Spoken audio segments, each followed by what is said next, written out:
Hello प्यारे दोस्तों, आज हम तेरे इश्क में पागल एक रोमांटिक प्रेम कहानी का 26वां भाग लेकर आ गए हैं। तो चलिए आज की कहानी को शुरू करते हैं।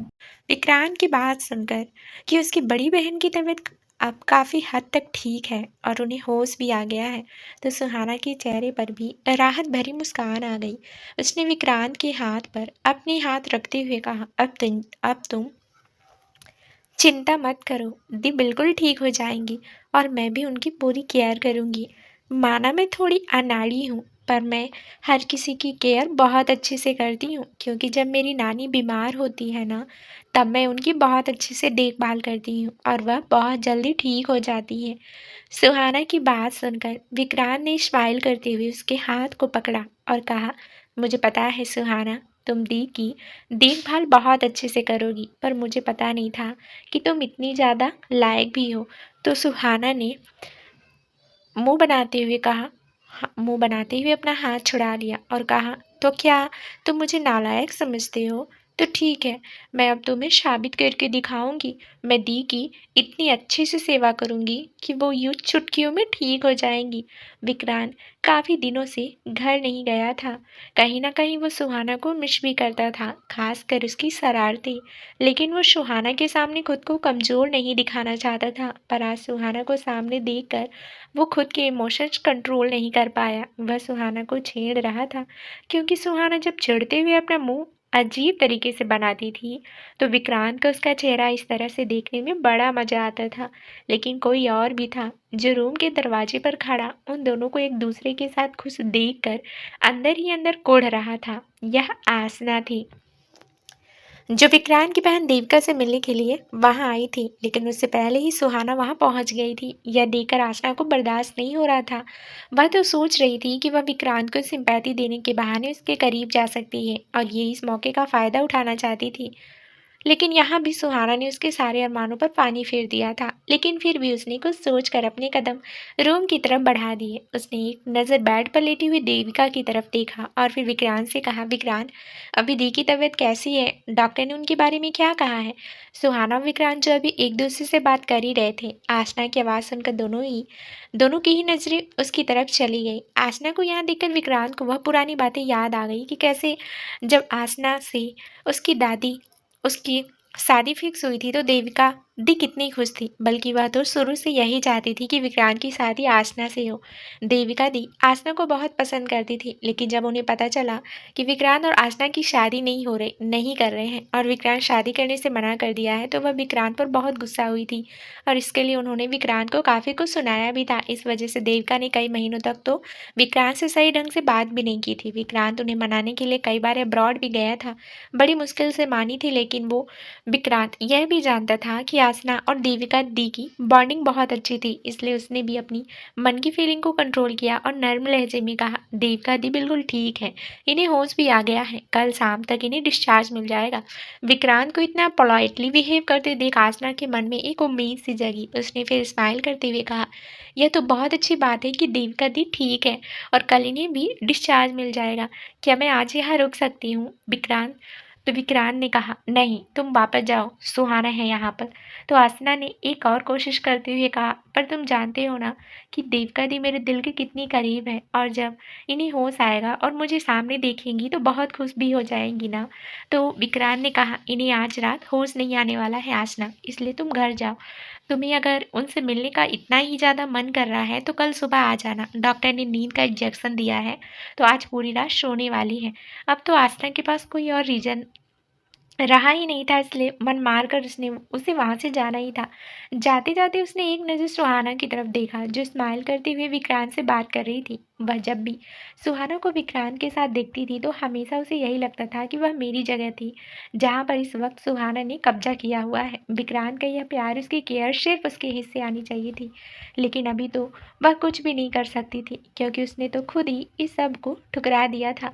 वह भी तब जब विक्रांत उसके पीछे पागलों की तरह घूमता था। मन मार कर आसना रूम से बाहर निकल गई। रूहानी वहीं दूसरी तरफ रूहानी एक कैफे से बाहर आकर अपनी गाड़ी की तरफ बढ़ रही थी कि उसे लगा कि कोई उसका पीछा कर रहा है। उसने पलटकर अपने आसपास देखा पर उसे कोई भी नजर नहीं आया। उसे लगा कि शायद उसके मन का वहम हो, इसलिए वह गाड़ी की बैक साइड का डोर ओपन कर जैसे ही अंदर बैठने लगी तभी एक आदमी उसके पास आया और रूहानी से कहा, मैम, यह आपके लिए सर ने भेजा है। रूहानी ने पलटकर उस आदमी की तरफ देखा, फिर उसके हाथ में पकड़े हुए कार्ड को उसने कन्फ्यूजन से पूछा, ये क्या है? तो उस आदमी ने देखा और कहा, वह जो सामने गाड़ी खड़ी है उसके अंदर बैठे हुए आदमी ने यह मुझे आपको देने के लिए कहा है। कहकर उसने रूहानी के हाथ में वह कार्ड थमाया और वहां से चला गया। रूहानी ने पहले उस कार्ड को देखा और फिर दूसरी खड़ी एक ब्लैक कलर की गाड़ी की तरफ। रूहानी कन्फ्यूजन से मनी मन बोली, आखिर यह मुझे क्यों भेजा है और यह है कौन? वह भी रूहानी अभी सोच ही रही थी कि तभी उसका फ़ोन रिंग करने लगा। रूहानी ने देखा कि उसकी स्क्रीन पर अननोन नंबर फ्लैश हो रहा था। पहले तो रूहानी ना सोचा कि फ़ोन डिस्कनेक्ट कर दे, लेकिन जब उसने अपने हाथ में पड़े हुए कार्ड की तरफ देखा तो फ़ोन को अटेंड कर लिया। सामने से एक भारी आवाज़ आई, हेलो रूहानी, यह कार्ड मैंने ही तुम्हारे पास भेजा है। तुम मुझे नहीं जानती हो पर मैं तुम्हें अच्छे से जानता हूँ, यहाँ तक कि मैं तुम्हारे बारे में वह सब भी जानता हूँ जो तुम नहीं जानती हो। तो रूहानी ने कंफ्यूज होते हुए पूछा, क्या जानते हो तुम मेरे बारे में और तुम हो कौन और यह कार्ड मेरे पास भेजने का क्या रीज़न है? उस आदमी ने कहा, मुझे पता है तुम्हारे मन में ढेर सारे सवाल चल रहे हैं और मैं उन सवालों का जवाब भी देना चाहता हूँ। हाँ, अगर तुम सवालों का जवाब चाहती हो तो इस कार्ड पर दिए हुए एड्रेस पर तुम कल मुझे मिलना। तुम्हें तुम्हारे पास से जुड़े सारे सवालों के जवाब मिल जाएंगे। रूहानी अभी कुछ और पूछने ही वाली थी कि तभी फ़ोन डिस्कनेक्ट हो गया। तो रूहानी ने अजीब नज़रों से फ़ोन को देखा और एक बार फिर उसने अपने कार्ड की तरफ और खुद से ही कहा, कौन था ये अनजान आदमी और मेरी किस पास्ट की बात कर रहा है? भला मेरा ऐसा कौन सा पास्ट है जिसे मैं नहीं जानती? पता नहीं, पर मुझे जाना चाहिए कि नहीं कुछ समझ नहीं आ रहा। पर मुझे उस आदमी की आवाज़ से लग तो नहीं रहा था कि वो मजाक कर रहा है। मजाक तो बिल्कुल नहीं कर रहा है। वाकई में कुछ तो ऐसा है जो मेरे बारे में जानता है। तो क्या मैं चली जाऊँ? पर अगर मैंने रिहान से पूछा तो वह मुझे पक्का मना कर देगा। पर ऐसे किसी अनजान आदमी से मिलने के लिए जाना यह भी तो सही नहीं है ना। हो सकता है इसमें उस आदमी की कोई चाल हो। रूहानी ने फिलहाल तो वह कार्ड अपने पास में रख लिया और गाड़ी की बैक सीट पर बैठ गई। पूरी रास्ते उसके दिमाग में तो सिर्फ उस आदमी की बातें चल रही थी और वह इसी उधेड़-बुन में थी कि उसे जाना चाहिए कि नहीं। तब तक रूहानी मैंसन पहुंच चुकी थी। रूहानी गाड़ी से बाहर आई और अपने ही ख्यालों में गुम मैंसन की तरफ अंदर चली गई। दूसरे दिन विक्रांत देविका को मैंसन ले आया। सुहाना सुबह ही वापस मैंसन आई थी क्योंकि विक्रांत ने ही उसे कहा था कि वह शाम तक देविका को घर ले आएगा। क्योंकि देविका को सुबह तक होश नहीं आया था तो सुहाना ने सोचा था कि वह घर पर ही विक्रांत और देविका का इंतजार कर लेगी। हॉल में सभी लोग देविका के घर आने का इंतजार कर रहे थे। विक्रांत जैसे ही देविका को घर लेकर आया तो दादी ने आगे बढ़कर देविका को गले से लगा लिया और कहा, तुम ठीक हो ना बेटा? हम सब बहुत घबरा गए थे तुम्हारे लिए। तो देविका ने मुस्कुराते हुए कहा, दादी मुझे क्या होगा भला? आपका आशीर्वाद है ना मेरे साथ। सुहाना भी मुस्कुराती हुई देविका को देख रही थी। उसने भी देविका से मिलने के लिए जैसे ही अपने कदम बढ़ाए उससे पहले ही याचना आगे बढ़कर देविका के गले लग गई और कहा, दी आप कैसी हैं? मैं आपसे मिलने के लिए अस्पताल भी आई थी लेकिन आप बेहोश थी, इस वजह से आपसे मिलना नहीं हो पाया। तो देविका ने भी स्माइल करते हुए कहा, कोई बात नहीं, अब तो मैं घर पर ही हूँ ना, और वैसे भी हम इंडिया तो आ ही चुकी हूँ, तो तुम्हारी शादी मैं विक्रांत से करके ही जाऊंगी। देविका का यह कहना था कि वहां खड़े सभी लोगों के चेहरे पर हैरानी वाले भाव आ गए। रिहान ने हैरानी से विक्रांत की तरफ देखा तो विक्रांत ने भी अफसोस से अपनी नजरें दूसरी तरफ फेर ली। वहीं सुहाना भी कंफ्यूजन से विक्रांत की तरफ देख रही थी। उसे समझ नहीं आ रहा था कि उसकी बहन ऐसी बातें क्यों कर रही है, जबकि उसकी शादी तो हो चुकी है। दादी ने देविका से कुछ पूछना ही चाहा था कि तभी विक्रांत ने उन्हें रोकते हुए कहा, दादी अभी दी काफ़ी ज़्यादा कमज़ोर है, मैं इन्हें उनके कमरे में छोड़ कर आता हूँ, फिर हम सब बैठकर बात करते हैं। तो देविका ने विक्रांत की तरफ देखते हुए कहा, नहीं विक्रांत, मैं ठीक हूँ, मुझे यहीं बैठने दो ना, और आज ना तुम भी मेरे साथ रहो, आखिर तुम मेरी होने वाली भाभी जो हो। तो विक्रांत ने देविका को समझाते हुए कहा, नहीं दी, डॉक्टर ने आपको रेस्ट करने के लिए कहा है और वैसे भी आपकी मेडिसिन का वक्त हो रहा है। देविका ने भी अब हाँ में सिर हिलाते हुए कहा, ठीक है विक्रांत, अब जैसा तुम कहो। विक्रांत देविका को लेकर रूम की तरफ बढ़ गया। कुछ देर बाद सभी हॉल में बैठे हुए थे और सभी के चेहरे पर टेंशन साफ झलक रही थी। वहीं सुहाना को समझ ही नहीं आ रहा था कि वह पूछे भी तो क्या सवाल पूछे, कि आखिर विक्रांत की बहन ऐसी बातें क्यों कर रही थी, क्योंकि विक्रांत की शादी तो पहले हो चुकी है ना। फिर वह आसना की शादी विक्रांत से करवाने की बात क्यों कर रही थी। हकीकत में तो सुहाना इस बात को जानती ही नहीं थी कि किसी वक्त पर आसना की शादी विक्रांत के साथ तय हुई थी। तभी हॉल में आया, उसकी नज़र सबसे पहले सुहाना पर गई। सवालिया नज़र से उसे ही देख रही थी। और फिर विक्रांत वहीं सोफे पर बैठ गया और दादी की तरफ देख कर बोला, दादी मुझे पता है आप सबके मन में क्या सवाल चल रहे होंगे। दरअसल दी के सिर में काफ़ी गहरी चोट आई थी, जिस वजह से वह अपनी अपनी ज़िंदगी का कुछ हिस्सा वो भूल चुकी हैं। वह आज भी यही सोचती हैं कि मेरी शादी आसना के साथ होने वाली है। लास्ट की बात कहते हुए विक्रांत की जबान लड़खड़ा रही थी, क्योंकि वह जानता था कि इसके बाद सुहाना के सामने उसकी ज़िंदगी का हर राज खुल जाएगा। वहीं सुहाना ने सवालिया नज़रों से विक्रांत को देखते हुए पूछा, पर वह ऐसा क्यों सोच रही हैं कि तुम्हारी शादी आसना से होने वाली है। तो विक्रांत ने गहरी सांस लेते हुए कहा, क्योंकि सुहाना नहीं याद उन्हें याद नहीं, यही याद है क्योंकि सुहाना कुछ साल पहले मेरी शादी आसना के साथ होने वाली थी और दी अभी उसी टाइम में वापस लौट गई हैं। तभी वह यही सोच रही हैं कि मेरी सगाई आसना के साथ हो रखी है और वह यहाँ मेरी शादी करवाने के लिए आई हैं। सुहाना के सामने अभी भी सारी बातें क्लियर नहीं थी। वहीं आसना तो दूर खड़ी मनी मन मुस्कुरा रही थी। वह तो यही चाहती थी कि सुहाना के सामने विक्रांत का पास्ट आ जाए और सुहाना को पता चल जाए कि आसना और विक्रांत का पास्ट में क्या रिश्ता रहा है। उसने नहीं सोचा था कि वह यह काम बहुत ही आसानी से हो जाएगा। उसकी तो जैसे मन मांगी मुराद पूरी हो गई थी। दादी ने विक्रांत से कहा, विक्रांत मुझे नहीं लगता कि सुहाना से तुम्हें अब कुछ भी छुपाना चाहिए। हालांकि उस बात का तुम्हारी प्रेजेंट से कोई लेना देना नहीं है, लेकिन फिर भी वह तुम्हारे अतीत का ही हिस्सा तो रहा है ना। तो रिहान ने भी दादी की बात का समर्थन करते हुए कहा, हाँ विक्रांत, दादी ठीक कह रही हैं। सुहाना को सब पता होना चाहिए और वैसे भी अब तो हकीकत यही है ना कि तुम सुहाना के पति हो। सभी की बातें सुहाना के मन में और भी ज़्यादा कन्फ्यूजन पैदा कर रही थी। वह सवालिया नज़रों से विक्रांत की तरफ देख रही थी, जैसे पूछ रही हो कि यह सब की क्या बातें कर रहे हैं विक्रांत। तभी विक्रांत ने सुहाना की तरफ गहरी सांस ली और देखते हुए फिर कहा, दरअसल कुछ साल पहले मेरी शादी आसना के साथ होने वाली थी। दरअसल मैं उस वक्त आसना को पसंद करता था और मैंने ही दादी और देविका दी से जिद की थी कि आसना से शादी करने की, लेकिन किसी वजह से हमारी शादी ना हो सकी। उसके बाद आसना अब्रॉड चली गई। विक्रांत की बात सुनकर सुहाना को जैसे अपने अंदर कुछ टूटता हुआ सा महसूस हो रहा था।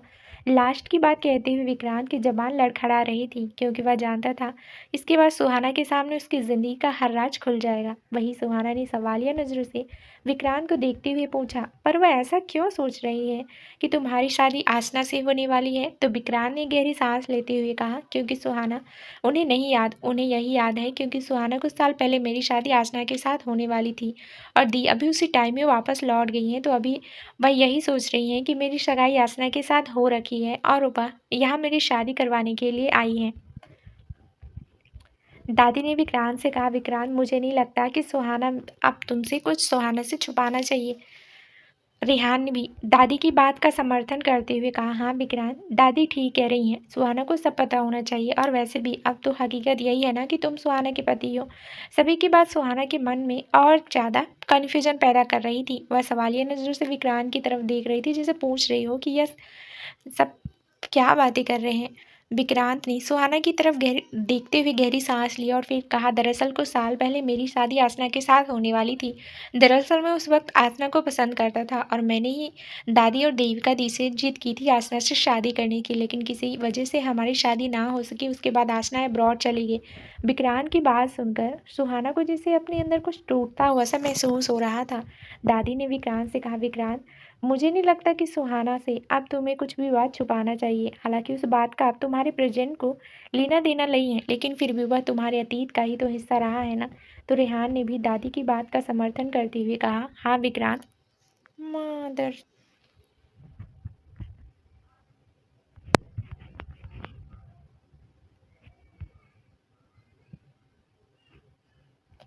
विक्रांत के मुंह से ये सब जानकर सुहाना को अपने दिल में कहीं ना कहीं ये दर्द महसूस हो रहा था, लेकिन फिर भी वह अपने फेस के एक्सप्रेशन काफ़ी हद तक नॉर्मल बनाई हुई थी, क्योंकि वह भी नहीं समझ पा रही थी कि उसे इतना बुरा क्यों लग रहा है। और यह सब तो विक्रांत का पास्ट था ना, लेकिन यह भी तो सच था कि आशना उसी घर में रह रही थी और विक्रांत ने खुद उसे बताया था कि किसी वक्त पर वह आसना से बहुत प्यार करता था और वही आसना से शादी करने की जिद भी कर रहा था।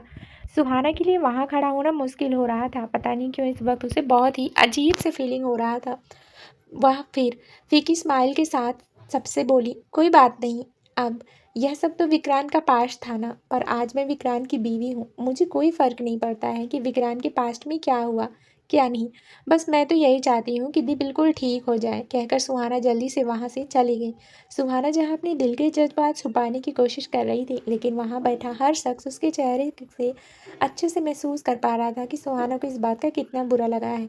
यहाँ तक कि विक्रांत को भी महसूस हो रहा था कि सुहाना ये सब ऊपरी तौर पर बोल रही है। विक्रांत भी खड़े होकर जैसे ही सुहाना के पीछे जाने लगा तो दादी ने कहा, विक्रांत उसे कुछ वक्त के लिए अकेला छोड़ दो, क्योंकि किसी भी औरत के लिए यह सब बर्दाश्त करना आसान नहीं होता है। उसके पति के ऐसे पास्ट को जानकर, और वह भी तब जब वह लड़की भी उसी घर में उसके साथ रह रही हो, जिसने कभी उसके पति से बहुत प्यार किया हो, इसलिए जिससे उसके पति ने कभी बहुत प्यार किया हो, इसलिए उसे कुछ वक्त के लिए अकेला छोड़ दो। उसके बाद मैं खुद उससे बात करूंगी। तो विक्रांत ने कहा, नहीं दादी, मैं नहीं चाहता कि सुहाना कुछ और सोचकर अपने मन में दुनिया भर की बातें भर ले, और किसी भी तरह की गलत फहमी वक्त पर अगर दूर कर ली जाए तो बेहतर होता है। हालांकि आसना भी यही चाहती थी कि विक्रांत अभी सुहाना के पीछे ना जाए, लेकिन विक्रांत ने सबकी बातों को इग्नोर किया और सुहाने के पीछे पीछे चला गया। वो जानता था कि सच जितना देर से सामने आएगा उतना ही दर्द होगा। सुहाना रूम में आई और इधर उधर टहलते हुए बोली, मुझे क्यों बुरा लग रहा है? मैं तो प्यार भी नहीं करती हूँ ना उनसे। उस शैतान से भला मैं कैसे प्यार कर सकती हूँ? पर फिर भी मुझे क्यों बुरा लग रहा है? हे प्रभु, कहीं तुमने उस मासूम सी लड़की को प्रेम में तो नहीं डाल दिया?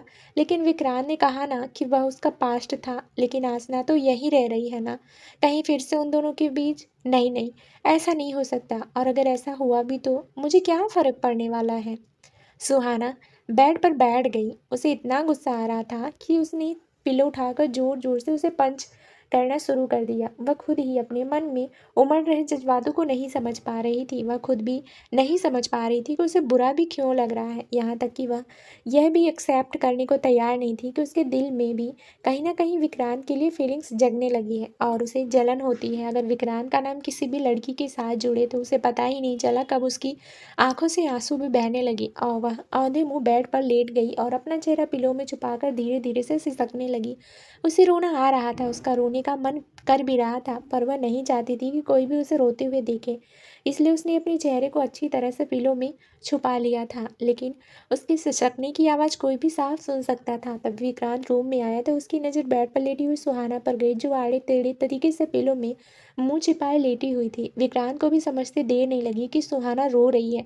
सुहाना को रोते देखकर विक्रांत को महसूस हो गया था कि उसे विक्रांत के पास्ट को जानकर बहुत बुरा लग रहा है, लेकिन कहीं ना कहीं उसे अच्छा भी लग रहा था। इससे सुहाना को बहुत फ़र्क पड़ता है अगर उसका नाम किसी लड़की से जुड़े तो। विक्रांत ने गहरी सांस ली और बेड के पास आकर उसके बगल में ही बैठ गया। उसने जैसे ही यह सुहाना के कंधे पर हाथ रखा, सुहाना ने उसका हाथ झटक दिया और उससे थोड़ा दूर खिसक कर लेट गई। सुहाना बिल्कुल रूठे हुए बच्चे की तरह रिएक्ट कर रही थी, जिसे देखकर विक्रांत के फेस पर स्माइल आ गई। उसने एक बार फिर सुहाना के कंधे पर हाथ रखा तो इस बार सुहाना ने उसका हाथ जोर से झटक दिया और उठकर बैठ गई और गुस्से से और रोते हुए बोली, यहाँ पर क्यों आए हो तुम? जाओ ना नीचे। वह तुम्हारी पुरानी वाली गर्लफ्रेंड है ना, वहाँ पर, जिसके पीछे तुम बड़े दीवाने बने फिरते थे। मेरे पास क्यों आए हो? इतने दिनों से मेरी सौतन को मेरे सिर पर बिठा रखा है और मुझ मासूम को बेवकूफ़ पर बेवकूफ़ बनाए जा रहे हो। और तुम तो उसके इतने दीवाने थे ना, तो शादी उससे करते। मुझसे क्यों की शादी, वह भी ज़बरदस्ती, जबकि मैं तो तुमसे प्यार भी नहीं करती थी। और जब शादी कर ली तो फिर उसको यहाँ यहाँ बुला लिया। मतलब घर वाली भी चाहिए और बाहर वाली भी चाहिए। तुम्हें क्या लगा मुझे बेवकूफ़? तुमने क्या मुझे बेवकूफ़ समझा हुआ है? याद रख लेना, अगर मेरे अलावा किसी और को देखा भी ना तो विक्रांत राजावत, मैं तुम्हारी जान ले लूँगी। सुहाना मिश्रा बहुत खतरनाक है, अभी तुमने देखा नहीं है मुझे, कहते हुए सुहाना सुबकने लगी। उसका चेहरा, आंखें पूरी तरह से लाल हो गई थी और उसके बाल भी बिखरे हुए थे। लेकिन विक्रांत को सुहाने के ऐसे गुस्सा करने से गुस्सा नहीं आ रहा था, बल्कि उस पर और भी ज़्यादा प्यार आ रहा था, क्योंकि वो अपनी बातों से ही वह साफ तौर पर जता रही थी कि उसे इस वक्त आसना से कितनी जलन हो रही है।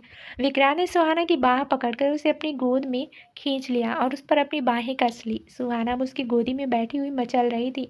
छोड़ो मुझे, दूर रहो मुझसे, उसको बिठाओ ना जाकर गोद में, जिसे तुमने अब्रॉड से यहाँ बुला लिया। मुझे सब पता है, तुम मुझे बेवकूफ़ बना रहे हो ना। तुम मुझे बेवकूफ़ बना रहे थे, इसलिए तुमने मुझसे शादी की थी। सब जानती हूँ मैं, इसलिए तुम चाहते थे कि मैं आसना से ज़्यादा बात ना करूँ, ताकि मुझे सच पता ना चले। सुहाना ऐसे बोलती हुई बस अपने मन की भड़ास बाहर निकाल रही थी, क्योंकि उसके मन के अंदर इस वक्त इतने सारे जज्बातों का तूफान उमड़ रहा था जिसे वह संभाल नहीं पा रही थी, क्योंकि वह खुद भी कंफ्यूज थी। वहीं विक्रांत ने उसे छोड़ने की बजाय उसे और भी ज़्यादा कसकर पकड़ लिया और सुहाना को बोलने दिया। वह जानता था कि जब तक सुहाना अपने मन की भड़ास नहीं निकालेगी, तब तक वह उसकी किसी भी बात को नहीं सुनेगी। और कुछ देर बाद वाकई में जब सुहाना बोल बोल कर थक गई, तो वह चुप हो गई और उसने अपनी नज़र भी दूसरी तरफ फेर ली। जब विक्रांत ने देखा कि सुहाना अब शांत हो गई है, तो उसने सुहाना के चेहरे को पकड़कर अपने सामने किया और कहा, अब तुम मेरी बात सुनोगी या अभी भी तुम्हें और भी ज़्यादा बकबक करनी है। विक्रांत का यह बोलना था कि सुहाना एक बार फिर शुरू हो गई। क्या कहा तुमने? बकबक? मैं बकबक करती हूँ? मतलब मैं तो बकबक करती हूँ ना। और तुम्हारी वह आसना तो मीठी मीठी बातें करती होगी, तभी तो तुम उसके पीछे दीवाने बने घूमते थे ना, और शादी भी करना चाहते थे, है ना? हाँ, सब समझ आता है मुझे, बेवकूफ़ नहीं हूँ मैं। विक्रांत ने अपना माथा पीट लिया। उसने उसे समझाते हुए कहा, अरे यार, मैं तो सिर्फ तुम्हारी बात कर रहा हूँ, ये आसना बार बार हमारे बीच में क्यों आ रही है? मैंने कहा ना, वह मेरा पास्ट था और मेरा उससे कोई लेना देना नहीं है। अब तुम शांत होकर मेरी बात सुनो, और अगर तुमने एक बार फिर से मुंह खोला ना, तो सुहाना मिश्रा राजावत, तुम्हारे मुंह को मैं अच्छी तरह से बंद करूंगा। तभी सुहाना ने एक बार फिर कहा, कैसे मुंह बंद? पर उससे पहले ही सुहाना का मुंह विक्रांत ने अपने होठों से बंद कर दिया था। सुहाना की आधी बातें उसके मुंह में ही रह गई। कुछ देर तक विक्रांत उसे बहुत ही सॉफ्टली किस करता रहा। जब उसे लगा कि सुहाना रिलैक्स हो गई है और अब उसके अंदर का गुस्सा भी शांत हो गया है, तो उसने उसे आज़ाद कर दिया। फिर उसके होठों पर अपना अंगूठा फेरते हुए कहा, अब मत बोलना, अब जो मैं कह रहा हूँ उसे ध्यान से सुनना और समझना। कहते हुए विक्रांत उसकी आंखों में देख रहा था, जो भीगी पलकों से और भी ज़्यादा खूबसूरत लग रही थी। विक्रांत उसे एक बार फिर पूछा, मेरी बात ध्यान से सुनोगी ना? तो सुहाना ने भी अच्छे बच्चे की तरह अपना सिर हाँ में हिलाया। तो विक्रांत ने कहा, अच्छा, एक अच्छे बच्चे की तरह मेरी बातों को सुनो और समझो। फिर मैंने कहा ना कि वह सब एक अतीत की बात थी, और अतीत के साथ ही वह जज्बात भी और वह रिश्ता भी बीत गया। आज मेरी लाइफ की सच्चाई यही है कि मैं तुम्हारा पति हूँ और पूरी तरह से सिर्फ तुम्हारा हूँ, ठीक है? तो आज मैं तुम्हें अपनी लाइफ का कोई भी हिस्सा नहीं छुपाना चाहता सुहाना। मैं नहीं चाहता कि मेरी लाइफ की कोई भी सच्चाई किसी और के जरिए तुम्हारे सामने आए और तुम बार बार उस सच्चाई को जानकर हर्ट हो। यह जो विक्रांत तुम्हारे तुम्हारे सामने है, किसी वक्त पर वह वुमेनाइजर रहा है। दरअसल जब आसना के साथ मेरी शादी कैंसिल हो गई थी, उसके बाद मैं इतना फ्रस्ट्रेट रहता था कि मुझे लगता था कि लड़कियां कभी प्यार कर ही नहीं सकती हैं और ना ही वह प्यार के लायक है। और इस बात की फ्रस्ट्रेशन में अक्सर कई लड़कियों के साथ रातें बिताकर निकालता था। मेरे लिए उस वक्त प्यार प्यार कोई मायने नहीं रखता था, क्योंकि एक बार प्यार में टूट चुका था, इसलिए मैं दोबारा किसी से प्यार नहीं करना चाहता था। हाँ, मेरे और भी कई लड़कियों के साथ फिजिकल रिलेशन रहे हैं, तुम्हारे आने से पहले तक रहे थे, लेकिन जब से तुम मेरी लाइफ में आई हो, उसके बाद मैं किसी और लड़की की तरफ नज़र उठा कर तक नहीं देखा। उसके बाद सिर्फ तुम और सिर्फ तुम ही रही हो, और कोई नहीं, और ना ही आगे कभी कोई रहेगा। इस बात का वादा मैं तुमसे करता हूँ सुहाना। दरअसल विक्रांत जब सुहाना के पीछे आया था, तो उसने सोच लिया था कि अभी एक सच जानकर जब सुहाना का ये रिएक्शन है, तो जब उसे पता चलेगा कि उसकी और भी कई औरतों के साथ में जिस्मानी रिश्ते रहे हैं, तब उसका क्या रिएक्शन होगा। लेकिन वह नहीं चाहता था कि सुहाना को यह बातें किसी और के ज़रिए पता चले। बेहतर होगा कि आज वह इस सच्चाई को खुद अपने मुंह से सुहाना को बता दे। सुहाना भले ही गुस्सा होगी, नाराज़ होगी, वह उसे मना लेगा, लेकिन वह नहीं चाहता था कि किसी भी तरह की ऐसी सच्चाई ऐसी सच्चाई को जानकर सुहाना उससे दूर जाए, और वह अब सुहाना से अपनी ज़िंदगी के किसी भी हिस्से को नहीं छुपाना चाहता था। सुहाना जो सिर्फ आसना और विक्रांत के रिश्ते की बात सुनकर ही इतना परेशान हो रही थी, यहाँ तो विक्रांत ने उसके लिए शैतान की फौज इकट्ठी की हुई थी। यह जानकर तो उसका अंदर तन बदन में जैसे आग लग गई। वह पहले हैरानी से विक्रांत को देख रही थी और फिर गुस्से से विक्रांत के कंधों पर गुस्से से मुक्के बरसाते हुए बोली, विक्रांत राजावत, तुम्हारी इतनी हिम्मत मेरे से एक शैतान ने संभाले नहीं जा रही। तुमने तो पूरी गैंग तैयार की हुई है। तुम्हारी हिम्मत कैसे हुई मुझसे इतना बड़ा सच छुपाने की? धोखेबाज, हवसी ठरकी इंसान। और तुम मुझे भी अपनी हवस का शिकार बनाना चाहते थे। तुम्हारी तो मैं जान ले लूंगी। छोड़ो मुझे, मुझे नहीं रहना तुम्हारे साथ में। तुम धोखेबाज इंसान, मुझे भी तुम ऐसे ही यूज करने वाले थे ना? तो मुझे भी ऐसी और औरतों की तरह समझ रहे थे ना? वह तो अभी तक मैंने तुम्हें खुद को छूने नहीं दिया ना, इसलिए तुमने मुझे अपने साथ रखा हुआ है। और जिस दिन तुम मुझसे बोर हो जाओगे तो मुझे भी छोड़ दोगे। सब जानती हूँ मैं। तुम जैसे मर्दों को मैंने मूवी में सब देखा है। ऐसे इंसान कभी किसी एक के बनकर नहीं रहते हैं। तो जब उनका मन भर जाता है तो अपनी बीवियों को या फिर अपनी गर्लफ्रेंड को छोड़ देते हैं। उस दिन मेरा धोखेबाज पति वाले सीरियल में भी यही आ रहा था। तुम भी वैसे ही निकलोगे, मुझे नहीं पता था। सुहाना से तो यह बात जितनी ज़्यादा उसको याद आ रही थी, इतनी ज़्यादा उसका गुस्सा और भी ज़्यादा बढ़ता ही जा रहा था। वहीं विक्रांत उसे शांत करने की बहुत कोशिश कर रहा था, लेकिन सुहाना अब आउट ऑफ कंट्रोल हो गई थी। उसका रोना बंद ही नहीं हो रहा था। सुहाना, मेरी बात सुनो। कहा ना यार, वह सब बीत चुका है। अब मैं वैसा नहीं हूँ। अब जो भी हूँ तुम्हारा हूँ। यार इतना गुस्सा क्यों हो रही हो? विक्रांत भले ही उसे शांत तो कर रहा था, लेकिन वह अंदर ही अंदर जानता था कि इस बात का सुहाना को बहुत बुरा लगा है। विक्रांत ने अब उसे अपनी गोद में उठाया और वॉशरूम की तरफ बढ़ गया, क्योंकि सुहाना का गुस्सा शांत होने का नाम ही नहीं ले रहा था। वहीं सुहाना उसके सीने पर अभी भी मारे जा रही थी। छोड़ो मुझे। नीचे कहाँ ले जा रहे हो? अच्छा, अब मुझे वॉशरूम में ले जाओगे और मुझे बहुत टब में डुबा के मार दोगे ताकि तुम्हारे प्यार का रास्ता क्लियर हो जाए? सब जानती हूँ मैं। मेरे धोखेबाज पति, मेरी शौतन के लिए तुम मेरा कत्ल करना चाहते हो। सुहाना के मुंह में जो भी उलूल जुलूल बातें आ रही थी वह सब बोली जा रही थी। विक्रांत ने मन ही मन कहा, कितना बकबक करती है यार ये लड़की, क्या क्या सोचती है। कभी तो मन करता है सच में बाथ टब में डूबे को मार डालूं, पर क्या करूं, प्यार करता हूँ इससे। उसने फिर सुहाना पर चिल्लाते हुए कहा, चुप, एकदम चुप। अगर अभी तुमने मुंह नहीं बंद किया ना तो सच में सुहाना मिश्रा राजावत तुम्हें बाथ टब में डुबो दूंगा। सुहाना एकदम से चुप होकर उसे आंसू भरी आंखों से देखने लगी, लेकिन उसका सुबकना अभी भी बंद नहीं हुआ था। वहीं विक्रांत ने उसे शावर के नीचे लाकर खड़ा किया और शावर ऑन कर दिया और कहा, अब अपने गुस्से को थोड़ा शांत करो। पता नहीं क्या क्या बकवास किए जा रही हो। शैतान शैतान की गैंग, बाथ टब में डुबोना। इडियट लड़की, तुम्हें डुबोकर मारना होता ना तो शादी ना की होती।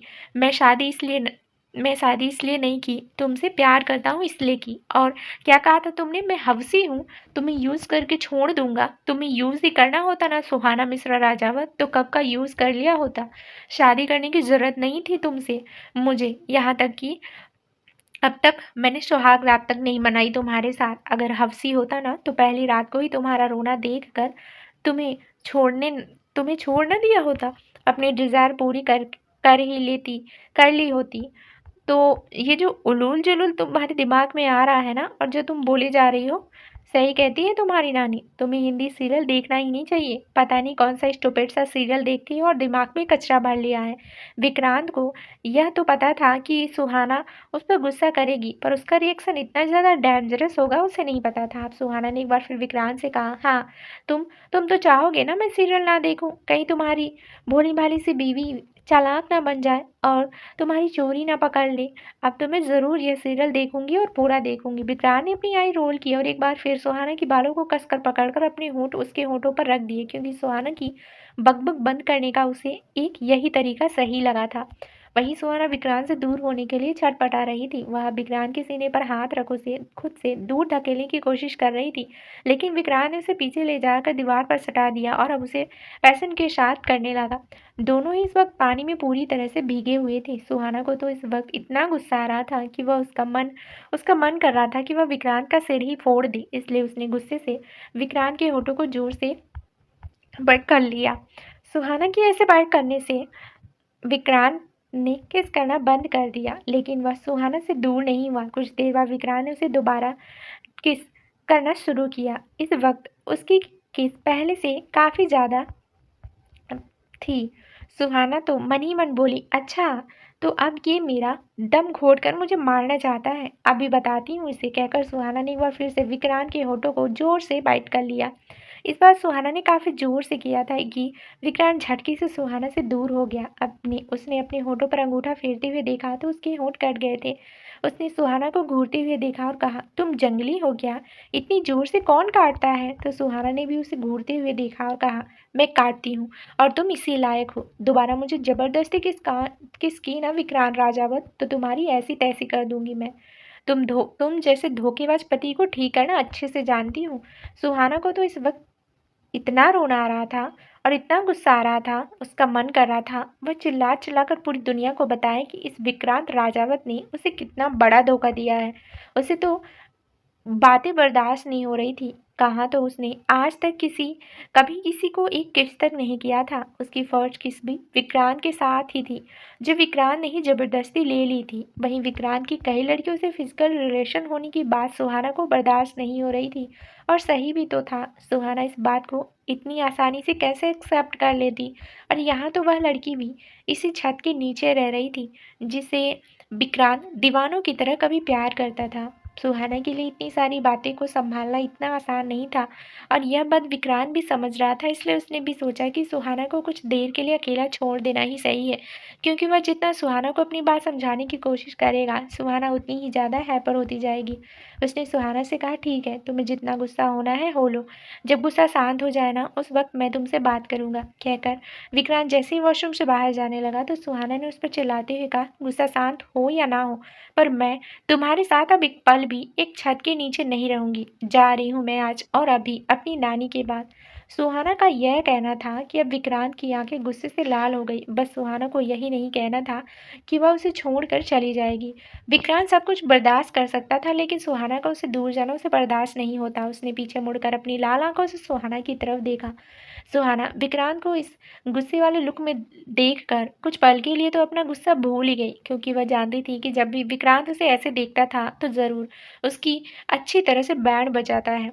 विक्रांत की गुस्से से लाल आंखों को देखकर कुछ पल के लिए तो सुहाना की बोलती बंद हो गई। उसने घबराहट से अपनी कुर्ती को कसकर पकड़ लिया और अंदर से हिम्मत जुटाते हुए मन ही मन बोली, सुहाना तुझे इससे डरने की ज़रूरत नहीं है, क्योंकि डरने की ज़रूरत इसे होनी चाहिए, मुझे नहीं, क्योंकि गलत इसने किया है, मैंने नहीं। तभी विक्रांत गुस्से से उसकी तरफ बढ़ा और उसकी गालों को कसकर पकड़ते हुए कहा धीरे से मगर डरावनी टोन में कहा, क्या कहा तुमने? तुम मुझे छोड़ कर जाओगी? फिर धीरे से उसके चेहरे के करीब आते हुए कहा, आज ये कह दिया, दोबारा मत कहना।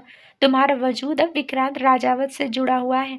मैंने तुम्हें सच इसलिए बताया क्योंकि मैं तुम्हें किसी तरह के अंधेरे में नहीं रखना चाहता था, इसलिए नहीं कि तुम मुझे छोड़कर चली जाओ। दोबारा अगर मुझे छोड़कर जाने की बात की ना सुहाना राजावत, तो तुम्हारी जान ले लूंगा। सुहाना वैसे तो अंदर ही अंदर बहुत कोशिश कर रही थी कि वह विक्रांत के सामने बिल्कुल भी ना डरे, लेकिन विक्रांत का ऑरा इस वक्त इतना खतरनाक लग रहा था कि सुहाना डर से कांपने लगी। वह तो अब खुद पछता रही थी कि उसने वो सब कहा ही क्यों, कि वह उसे छोड़कर चली जाएगी, क्योंकि वह जानती थी कि जब जब उसने विक्रांत से ऐसा कहा था विक्रांत इसी तरह उस पर गुस्सा करता था। लेकिन यह बात इतनी छोटी नहीं थी कि वह आसानी से इसे भुला दे।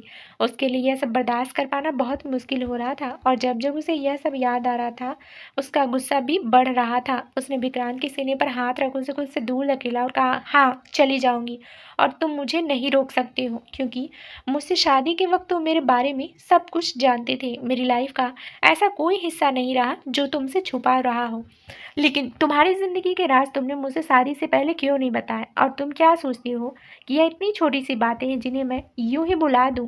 क्या तुम बर्दाश्त कर पाओगे मुझे किसी और के साथ? क्या तुम यह बात कभी बर्दाश्त कर पाओगी कि मेरा भी किसी और लड़के के साथ जिस्मानी संबंध?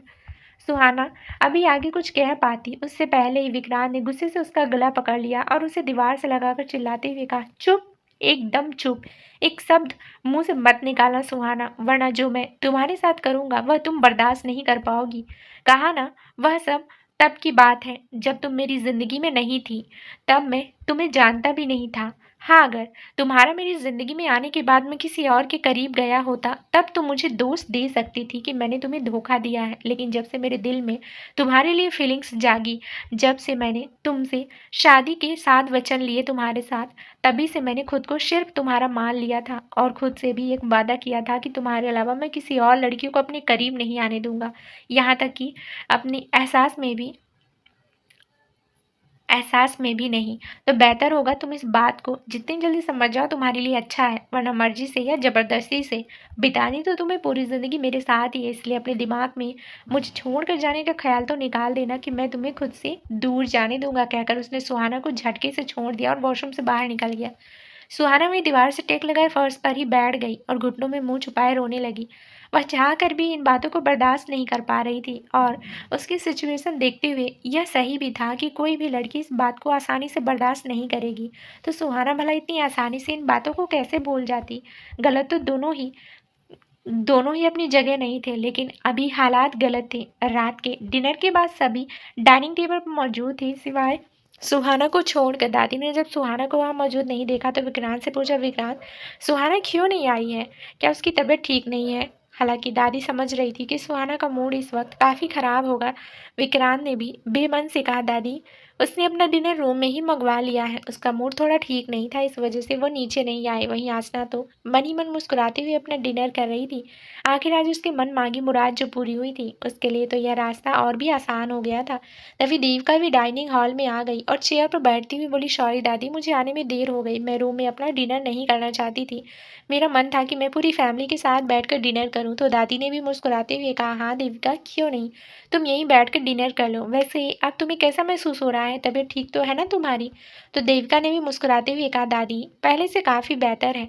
मायरा और रूहानी ने भी तो सुहाना को वहाँ नहीं देखा, तो उन्हें सुहाना के लिए काफ़ी बुरा फील हो रहा था। पर वो दोनों भी यही चाहती थी कि सुहाना को कुछ देर के लिए अकेला छोड़ दिया जाए। और वो दोनों कल सुबह वह दोनों मिलकर सुहाना से बात करने वाली थी।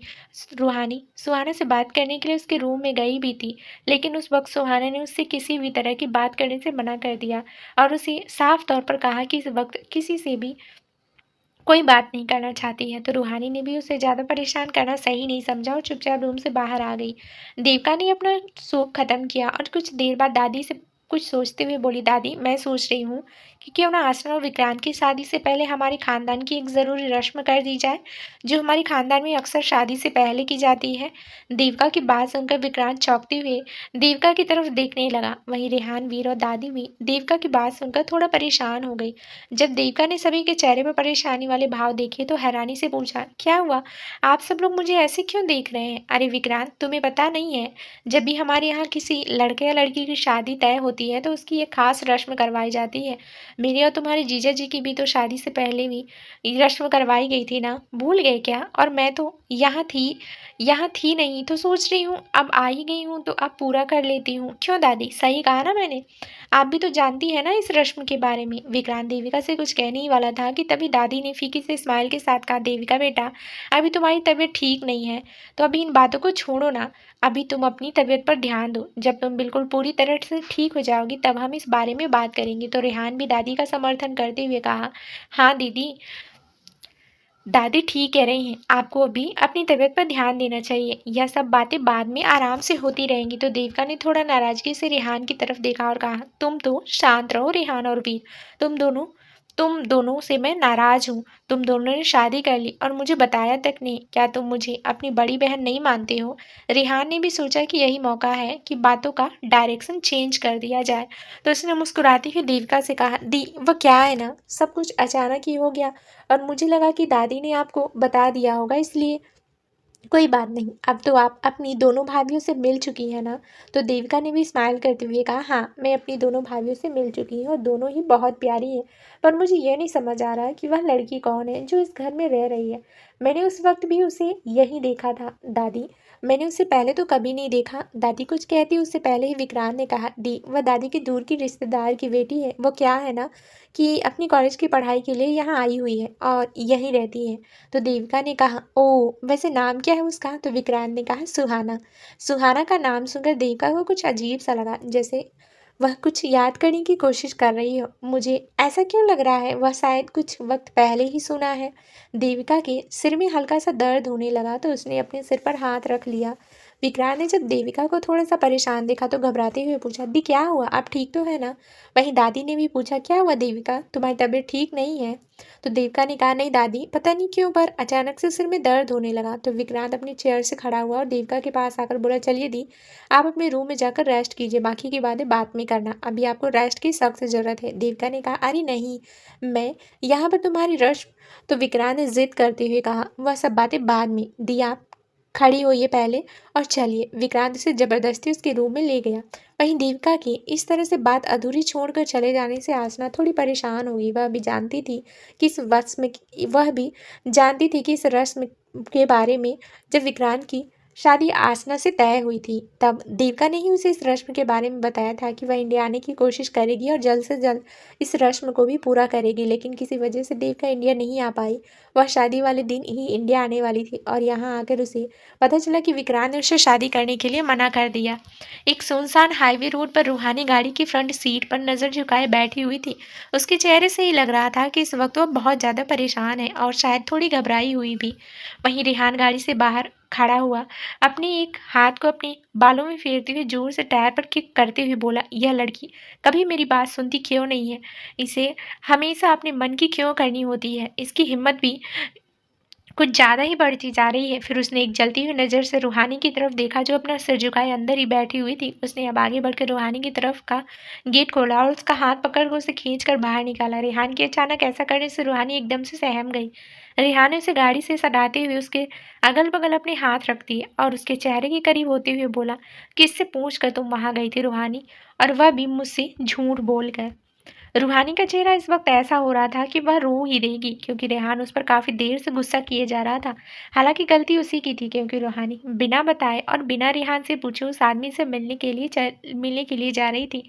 वह तो रेहान को वक्त पे पता चल गया और उसने आधे रास्ते पर ही गाड़ी रोककर रूहानी को अपने साथ ले लिया। रेहान हालांकि बहुत कोशिश कर रहा था कि वह रूहानी पर ज़्यादा गुस्सा ना करे, लेकिन जब जब उसे याद आ रहा था कि कैसे रूहानी ऐसे ही किसी अनजान आदमी से मिलने के लिए अकेली जा रही थी, उसका गुस्सा बढ़ता ही जा रहा था। तो दोस्तों, आगे इस कहानी में क्या नया ट्विस्ट आने वाला है, ये जानने के लिए इस कहानी का अगला भाग ज़रूर सुनिए जो बहुत ही जल्द इस चैनल पर प्रसारित कर दिया जाए।